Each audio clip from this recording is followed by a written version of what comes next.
Buenos dias, everyone. Welcome to this live stream. Hopefully we get a better connection out here through Zoom.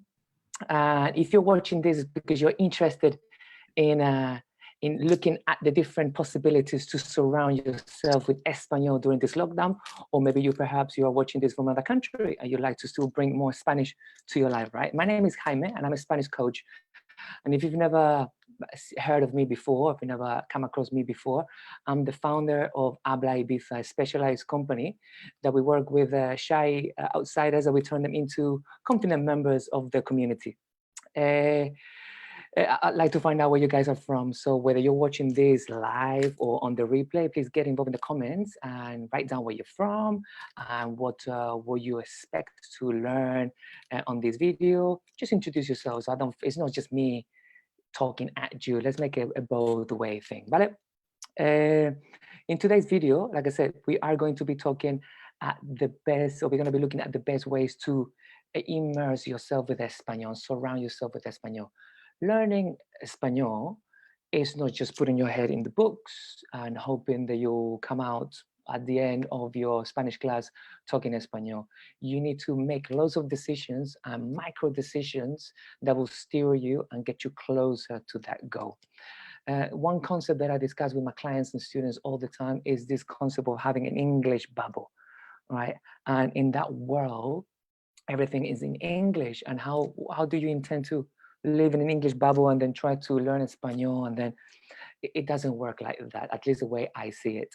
So what we're going to do today is bring more Spanish into that bubble, so it's not so English anymore. It's more of an international bubble, and there are loads of things in Spanish within that reality that is going to help you eventually speak Espanol the way you want. Vale? We are going to go on a journey through the senses today. So hopefully you're going to have fun with me going on this journey around the body. And it's going to be very practical and full of ideas. So make sure you get pen and paper because there's going to be loads of things. I'm not going to be able to write it down on the screen for you. I won't be giving you exact names for certain things because I like you to do the research and I like you to get involved. But once again, I just want you to get involved, right? I want you to be part of this. If you find this workshop useful, whether it's live on the replay, and you think some of your mates might find it useful too, feel free to share it, or perhaps take a screenshot or a picture of the screen, right? And share it on your Instagram, right? So more people can see that you were here involved and on this workshop, right? Well, let's start this journey through the senses to immerse and surround ourselves with Espanol. The first sense, our ears, right? Super easy, super passive. All we gotta do is just make that decision to change from listening to English to listening in Espanol. Vale. Let's start with listening to the radio. By listening to the radio, don't mean just tuning into whatever it's on your car, on your way to work, on the way to anywhere you might be going to. Let's try to be a bit more strategic because I don't want you to be a radio hostage and just listen to whatever is on at the radio at the time. I'd like you to, and this one I want to help you with one of the particular app. I'd like you to find a radio app called Tune In. Tune In, one word. It's a mobile app, and on what I like that particular application is that you can select the radio stations by country, by language, or by topic, right? So in that way you can make a collection of talking stations or music stations, and then whatever you feel like, you just go scroll through them until you find something that you like, and you decide what you like and what you listen to the radio stations. Another way of listening to more Espanol is through podcasts. And I'm not going to tell you any podcast in particular to listen to because I like you to do the research. I like you to go to Google, podcast in Espanol, find out what's good. You decide which will be the one for you and for your level, right? Because this workshop here is for all levels. Also, and perhaps this will be for a bit more advanced students, start listening to podcasts. Start listening to audiobooks. Audiobooks around the topics that you are into. And it's okay if you don't understand everything. Just start getting the gist. Just go about putting ideas together. That is what we want. And ultimately, obviously, listening to music, but not once again, not music from the radio. Let's. Why don't you start digging deeper through the Spanish music genres and see what is it that you like in particular? You like music from the 80s, the 90s, the 2000s, the now? Is it pop? Is it rock? Is it reggae? Is it whatever? Right? I think Spotify is a great tool for that, for digging deeper into music and connecting with artists and bands and relating and making radios the sound pretty much the same, right? I'll tell you what, why don't you get involved in the comments and let me know what Spanish music you are into, and see if you can inspire anybody else that might be listening or might be watching this as well. And you can help them, put them in the right place. Tell them about an artist and why you like them. Okay, well, let's continue our journey. Let's continue. Let's go to the sense of our eyes. Let's see what we can watch or read that can help us improve our Espanol. For now, we are with the passive senses, listening. We're not doing much, just watching. Obviously, if you're into watching, it's all about Netflix. Yeah? And Netflix, you have loads of series and cartoons. If you're a beginner, I invite you to watch cartoons. But if you're a very, very beginner, don't stress out. Don't stress out if you don't understand much. If you're a beginner watching Netflix or any other content in Espanol, it could be quite stressful and quite hard, quite intensive. So pick your times. If it's Sunday afternoon and you're chilling with your babes, don't put something in Spanish because you want to relax. You want to be present. You want to enjoy the moment. If it's a Tuesday afternoon and you have a lunch break, maybe you can put Netflix series. Okay, now you can focus, right? It's studying time, really. It's not really leisure time per se. Vale? Also, on YouTube, there are loads of free content that you can benefit from and learn Spanish from. Lots of tutorials, lots of great teachers out there doing great presentations that you can learn from, and loads of series and mini movies and short clips in Espanol with subtitles that can really help you improve your Espanol little by little, just by being exposed to it, right? What else? Connecting to the previous sense, connecting to the music. If you're into a particular artist, why don't you print out the lyrics and go through the lyrics? See what that sound that you never knew what it meant. That's a word, that's a place, that's a fruit, right? Start building your vocabulary like that by actually reading the lyrics of songs that you like. If you are somebody who likes reading blogs or news generally, right? I invite you to replace some of the blogs of the new places that where you get information from, and start going to places where those news or that information is in Espanol. Right? If you don't read news or blogs, but don't force yourself to do it. But it's a matter of replacing. So there's more Spanish in your bubble. Also, why don't we start following Spanish social media accounts? Twitter, LinkedIn, YouTube, Instagram, Facebook, right? Let's start following people around our interests that speak Espanol. If I'm into sports, if I'm into football, let's say, but instead of following Manchester United in Instagram and looking at the pictures, I'll be following Valencia Football Club. I don't know, and then I'm getting my football fix, but in Espanol. If I'm into makeup, right? Stereotypes here: boys, football, girls, makeup. If I'm into makeup, instead of watching YouTube tutorials in English, right? Well, let's find them in Espanol, right? So I'm little by little putting words together just by seeing the other person demonstrate, picking up pencils or brushes and stuff, right? And ultimately, if you want to read and watch more things in Espanol, and this will be a challenge for you guys out there, I invite you to change your phone from English or from your native language to Espanol.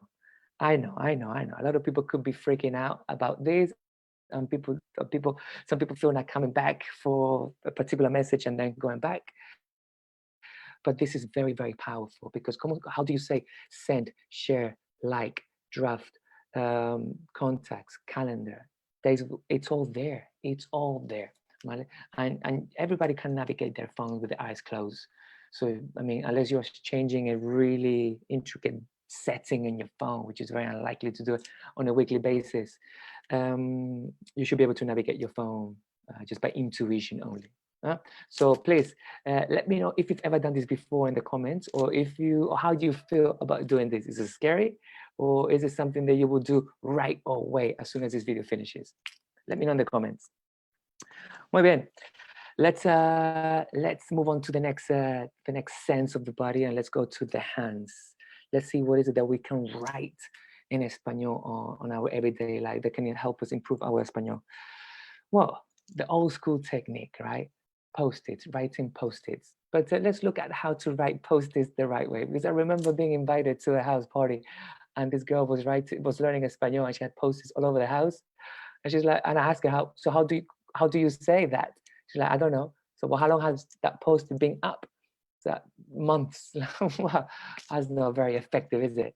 So I suggest you do, you put post-its up around an area of the house. Let's say living room, chair, table, window, lamp, right? Let's make it manageable, five, all right? Once you can remember them, all right, you've grouped them together, move on to the next section of the house, right? And do not change them until you've memorized them, and set yourself perhaps a deadline to remember them, right? If it's only 5 bloody words, give yourself at least for 1 to 2 weeks to memorize them, and then let's move on. It's a project here. We need to see this as mini projects, not just something that you put up and it becomes part of the decoration. Vale. If you are somebody who's into their morning or evening routines, I invite you to incorporate if you're into your routines, if you're into your morning routines, I invite you to do your daily planning en español. So, how do you say meeting en español? ¿Cómo se dice at 10? ¿Cómo se dice in? ¿Vale? Because you do your daily planning en español. And if you're into your journaling, whether you do it in the evening or in the morning, doing español, that perhaps will be for the slightly more advanced. Today I went, today I did, today I go. Or tomorrow I'm going to do, today I'm not going to do. So today I felt. You can write a little about your emotions on a journal. Also, a fantastic idea is to write down pretend conversations, and this works for all the levels. If you are beginning a pretend conversation with your neighbor, hola, buenos días or buenas días? Wait, let me look it up. Buenos días. Okay, right. Hola, buenos días. ¿Qué tal o qué pasa? Oh, I'm not sure. Look it up. Hola, buenos días. ¿Qué pasa? And little by little, you'll be gaining confidence because you've double checked and you've made sure that what you're writing down is correct. Hola, ¿qué tal? Buenos días. ¿Cómo estás? Estoy bien. If you are more advanced, obviously conversations will be different. It could be about work. It could be you can picture yourself in a particular situation and work on that pretend conversation.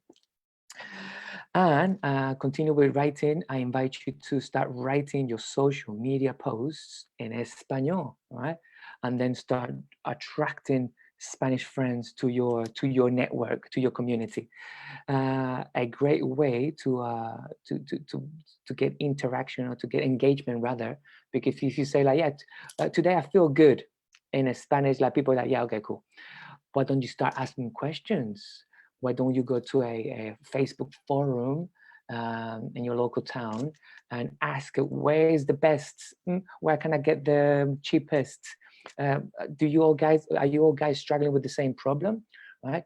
In Espanol, and obviously we'll have people coming to you and writing to you in Espanol, and then you build your vocabulary and your confidence in those exchanges that are slow because they're in a written form and you can reply in 3 hours. There's no pressure for you to answer right away. Vale, pues chicos, Let me know in the comments if you've ever done this before. How do you feel about writing? Is it something, are you finding this useful? Right? And once again, if you think this workshop can help somebody that you know, feel free to share it, take a picture of the screen and share it with the world. Let's help the world speak Espanol when we are here in lockdown or in our own home countries away from Spain. Huh? Okay, let's move on to sense number 4. Let's go down to our mouth. Now it's time to speak. But hey, I'm at home. I live alone. I don't have a cat. I speak to my plants, right? Who am I going to talk to if I'm alone at home? Well, but that's how we need to be creative, right?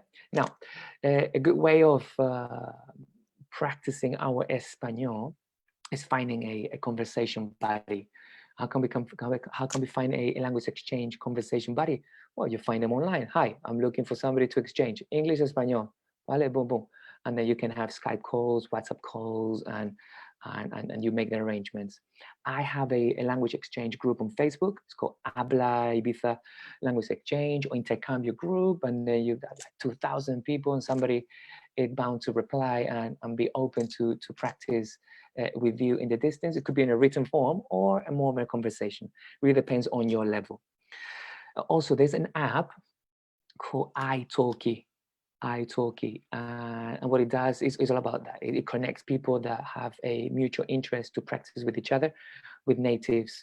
So you can speak either like a WhatsApp form on a written form, or you can send voice notes to each other, or you can actually pick up the phone and call each other. It could be somebody somewhere in mainland Spain or in any other Spanish-speaking country. And you can practice with them like that in the distance. You can start building your international Spanish friends community.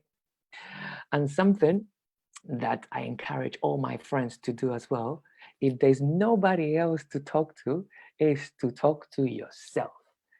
Yes, pretend you're crazy, but this is super useful, super helpful, and it will speed up. As soon as you start doing this, it will speed up your learning process unbelievably. Check it out. It took me just a week to start dreaming in French when I started learning French. Why? Not because I had loads of vocabulary, not because I knew loads of grammar. It's because the little that I knew, I was obsessed about it, and I pretended to use it all the time. The first thing that I knew was I don't know in French, right? So every time I look at a car, right, and I wonder, how do you say car in French? I don't know. And then I'll go in French. Well, I don't know in French. So I was using and repeating the little vocabulary that I knew. If I knew that I knew how to say cat in French, and look at how basic it is. This is for all levels. Huh? If I knew how to say cat in French, every time I saw a cat, I was like, a cat in French. Boom, right? So I'll be practicing. And if I wasn't too sure, like, I'm supposed to know how to say cat. One, I must look it up. Boom. Right? And then I had that, I was juggling constantly with those 10 expressions. And in a week, I was dreaming in Espanol. So even if you have more Espanol, you can have better conversations with yourself or in pretend situation. I wonder what would I say if I was in that particular conversation or that particular place. This would take your Spanish to the next level. Huh? Well, then, chicos, are we going to get to the last sense? Excuse me. Are we going to start working with the sense of smell? And how are we going to learn Espanol through the sense of smell? But obviously cooking. And cooking in Espanol is great. Check it out. Because you will have to, you're not going to cook a traditional, you're not going to cook something that is from your country. Right? You will be making something that is from Spain, Spanish omelette or tapas or pinchos. So you ultimately, at the end of the experience, you eat something that is from that country in Spain, right? But how do you get there? Well, you can go to a YouTube channel that is in Spanish. You can listen to the instruction in Espanol, right? You can read the ingredients in Espanol, and then you end up touching and making and putting all the ingredients together with your hands. So cooking in Espanol is the ultimate way to immerse yourself in Spanish, right? And then you post the picture in your social, you post the picture of your experiment if you're not a great cook, and social media, and then, oh, well, look at him, he's actually it's embraced the culture as well, and that will be perceived, and people will come to you, and it just really works very well. It works very well, cooking in Espanol. I have this challenge with my students, and I'm going to tell you this channel because I really love this channel. It's called Living Like a Panda. And there are these two super cute Spanish girls making vegan food in Spanish. All these translated in Spanish. It's all super yummy food. And so you can have fun cooking, reading, learning, watching, and then you end up eating a bloody super nice donut, super vegan donut at the end of the experience. So that will be the ultimate way of incorporating everything at home, especially now that all we can do during the lockdown is just go and buy food, and we have lots of time for cooking. Well, those are the five main ideas of how to bring Spanish to our lives. But I'm gonna give you a couple more, so you can see the potential we can bring more Spanish to our lives, right? How about getting involved and volunteering? Right? You can volunteer from the comfort of your house. You can volunteer managing a forum. You can volunteer with sending emails or drafting emails or asking something or doing some research. Find a cause that you really, really feel, and put yourself forward. Say, listen, whatever your level is, all levels, we need to start somewhere, and they will start building our confidence. This is my level, and I like to help within my capacity. And obviously they're going to take you on board, and you start talking and writing and listening, and you always have a different challenge to do. You can do that from the comfort of your home. Also, what's your hobby? What's your hobby? Whether it's chess, yoga, training, I don't know, cooking, anything, right? Find an online community, get involved in Spanish, right? Read about their posts, write your posts, write your questions, connect with other people. They'll send you to other videos, they'll send you to other podcasts, they'll send you to other interviews, and you start building community around them. So it gives you this nice project that helps you connect with different people, and it helps you be surrounded by Espanol constantly. Guys, but check it out. We got to the end. We are coming to the end of this live workshop. Just as a conclusion, just because we can't go out doesn't mean that we can't have Spanish in our lives. Learning Spanish is a massive project, but we can decide what's around us in our everyday life that can help us to learn Espanol. And if you do a scan check through our senses, you can see that you will be able to see that you have a lot of English in your life right now. It will be a matter of replacing them. How can I see more Spanish in my life? How can I write more Spanish in my life? How can I listen to more Spanish in my life? How can I eat more Spanish in my life, right? And it's just a matter of realizing of that bubble, piercing it, and make a bit more of an international Spanish bubble. Guys, but thank you very much for watching this video up to here. If you found this video useful, or you'd like to dive deeper into your Spanish learning journey, I invite you to go to my page, superchargeyourspanish.com, where I have uploaded a free video tutorial with the key Spanish expressions that will help you get unstuck and keep any conversations going, whether you are face-to-face with somebody, when we're allowed to come out and play, or when you are in a written exchange on a forum or on a message, ¿vale? Superchargeyourspanish.com. The next live Facebook or live stream workshop will be on Monday the 6th at 9:30 a.m. Ibiza time, and I'll be talking about the 5 basic grammar points that you need to know if you have decided that you want to start learning Espanol. The 5 main grammars where the whole Spanish is sort of funded, on, ¿vale? That's just super essential if you're a beginner, only for beginners. Vale, chicos, pues my name is Jaime from Habla Ibiza, organizing these live workshops in partnership with the Hub Ibiza, and I hope to see you very soon on the next workshop. Mwah!